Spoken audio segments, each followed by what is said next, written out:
ស្ដាំសំឡេងឈឺចាប់របស់ខ្លួនឯងសុំលេងនៅខាងក្នុងកំពុងរបួសឈឺចាប់ច្រើនដងវាឈឺត្រង់វិញដងបន្ទោខ្លួនឯងដែលលំក្លៅ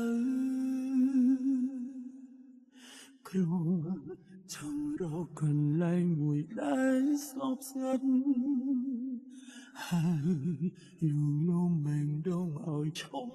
សោកសៅយើងលែងមានគេបានចាក់ចេញទៅយើងត្រូវចេញមើលថែខ្លួនឯងកន្លែងណាខ្ញុំមិនទៅ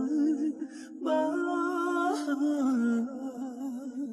ខ្ញុំចង់យំណាចង់បណ្ដោយឲ្យទាំងភ្នែកមានឱកាសឈឺខ្លាំង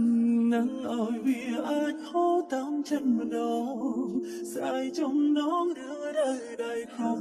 ខាងក្នុងពេលនេះខ្ញុំចង់យំអារម្មណ៍ពីមកនៅក្រ